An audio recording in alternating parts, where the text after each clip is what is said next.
racun di ranjang kematiannya, Socrates berkata, hidup yang tidak diuji adalah hidup yang tidak layak untuk dijalani. Baginya, nilai tertinggi dari kehidupan adalah ketika seseorang mempertanyakan hidupnya sendiri. Bahkan jika dilarang untuk melakukan hal tersebut, maka kematian bukanlah akhir dari segalanya. Kali ini kita bakal bahas anime Orb, On the Movement of the Earth. Sebuah anime yang sebenarnya menurut saya pribadi nggak cocok untuk lahir di zaman ini. Kenapa bisa dibilang nggak cocok? Karena orang-orang pada zaman sekarang, ia jarang banget yang peduli dengan kebenaran dan ilmu pengetahuan. Kebanyakan masyarakat udah ngerasa paling yakin dengan hidup yang mereka jalanin dan berpikir kalau hidup mereka adalah yang paling benar. Mereka lahir, sekolah, kerja, coba dapetin uang yang banyak, terus nikah, punya anak, dan ya ujung-ujungnya mati.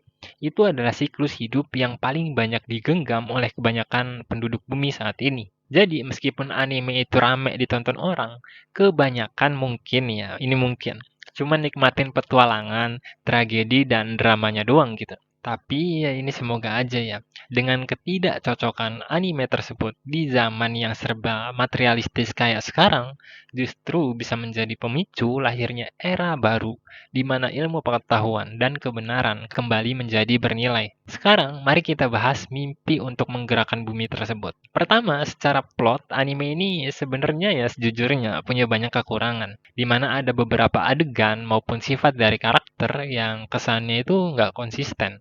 Contohnya kayak Rafal yang seharusnya ya punya sikap dingin ketika dia menolak tawaran gereja untuk kuliah teologi dan memilih untuk dieksekusi. Tapi di episode 24 atau 25 saya lupa, waktu dia jadi gurunya Albert dan membunuh ayahnya Albert, Rafal justru jadi seseorang yang egois, dingin, manipulatif, dan mentingin dirinya sendiri. Jadi, ya seolah nggak konsisten penggambaran karakternya. Dan masih banyak lagi sebenarnya lubang di setiap plotnya gitu, yang bikin anime ini terkesan terburu-buru untuk diselesaikan. Tapi, saya nggak tahu apakah itu sesuai dengan manganya atau gimana. Mungkin kalian yang baca manganya ya bisa lebih menjelaskan hal itu di kolom komentar. Karakternya pun banyak. Alurnya pun bisa dibilang ya campuran gitu maju mundur. Fenomena dan sifat dari setiap karakternya pun ya beragam banget. Mulai dari Yolenta yang memperjuangkan emansipasi perempuan, Draka yang menggambarkan nilai materialistik dan uang sebelum akhirnya berubah pikiran, dan masih banyak lagi sebenarnya. Kalian mungkin bisa ngeliat review yang ngebahas tentang alur cerita dan karakter dalam anime tersebut gitu.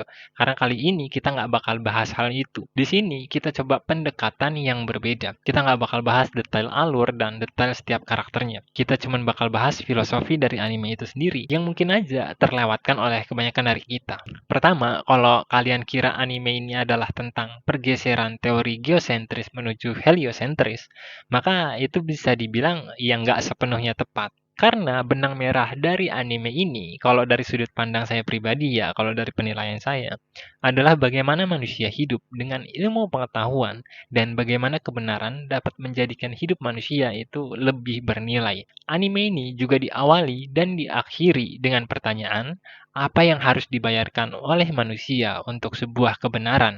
Dengan mengambil latar abad kegelapan Eropa ketika dominasi agama masih sangat berpengaruh pada kala itu, ilmu pengetahuan dianggap sebagai sebuah nilai yang berlawanan dengan doktrin agama. Khususnya ketika pengetahuan tersebut bersinggungan dan bertentangan secara langsung dengan kitab suci itu sendiri.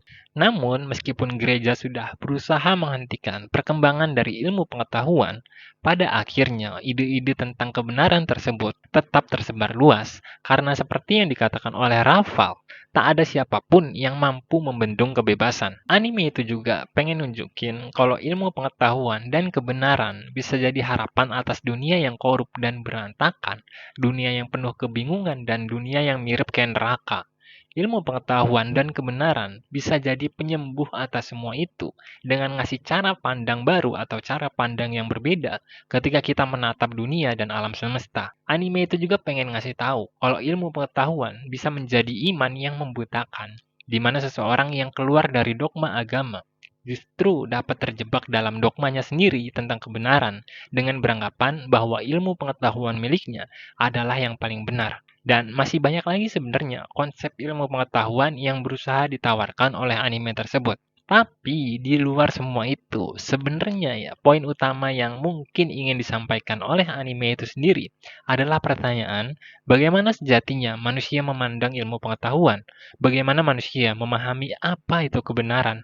Bagaimana manusia memandang arti dari kehidupan? Dan jujur, menjelaskan pertanyaan di atas itu susah banget gitu. Khususnya ketika dunia modern sekarang ini cuman mentingin uang, uang, dan uang. Tiap orang juga cuman sibuk membenarkan dan menyalahkan orang lain gitu.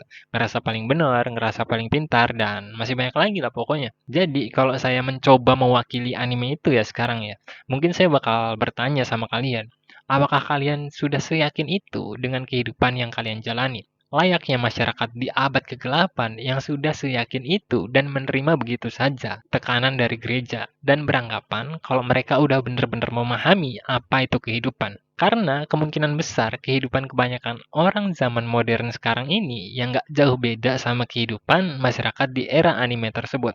Yang cuman mikirin kerjaan, yang penting kita bisa makan, yang penting kita bisa kawin, dan lain sebagainya. Kita cuman nerima kehidupan begitu aja tanpa pertanyaan lebih lanjut. Kenapa sistem kehidupan kita kayak gini gitu? Kenapa hidup manusia itu dipenuhin konflik? Kenapa saya harus sekolah? Kenapa saya jadi diri saya yang sekarang ini? Kenapa dunia jadi tempat yang sangat berantakan, tapi di sisi lain bisa jadi tempat yang sangat indah di waktu bersamaan? Dan masih banyak pertanyaan lain yang jarang banget kita tanyakan sama diri kita sendiri. Sama halnya seperti masyarakat di era anime tersebut yang nggak pernah mempertanyakan realitas sosial yang disajikan oleh otoritas gereja. Bedanya, lawan dari manusia modern kayak kita sekarang itu jauh lebih kompleks dan lebih halus. Contohnya seperti budaya populer, tatanan sosial, dan gaya hidup. Kita nggak pernah nanya gitu, kenapa saya punya hobi ini? Kenapa saya suka sama hal-hal yang saya suka? Kenapa kita harus jadi sukses dulu baru kita bisa dihargain sama orang-orang? Dan lain sebagainya. Kalau Rafal hidup di dunia modern sekarang ini ya, mungkin dia bakal mendobrak semua tatanan tersebut gitu. Dengan ilmu pengetahuan dan pencarian tentang kebenaran. Mereka itu nggak puas dengan memahami kenyataan hanya berdasarkan apa yang ditawarkan oleh sistem sosial. Mereka nggak mau mempercayai geosentris hanya karena banyak orang mempercayai hal tersebut. Mereka nggak mau menelan mentah-mentah realitas dan berusaha mengurai nilai-nilai di balik kenyataan itu sendiri. Mereka coba cari tahu batas-batas yang mampu dilampaui oleh manusia.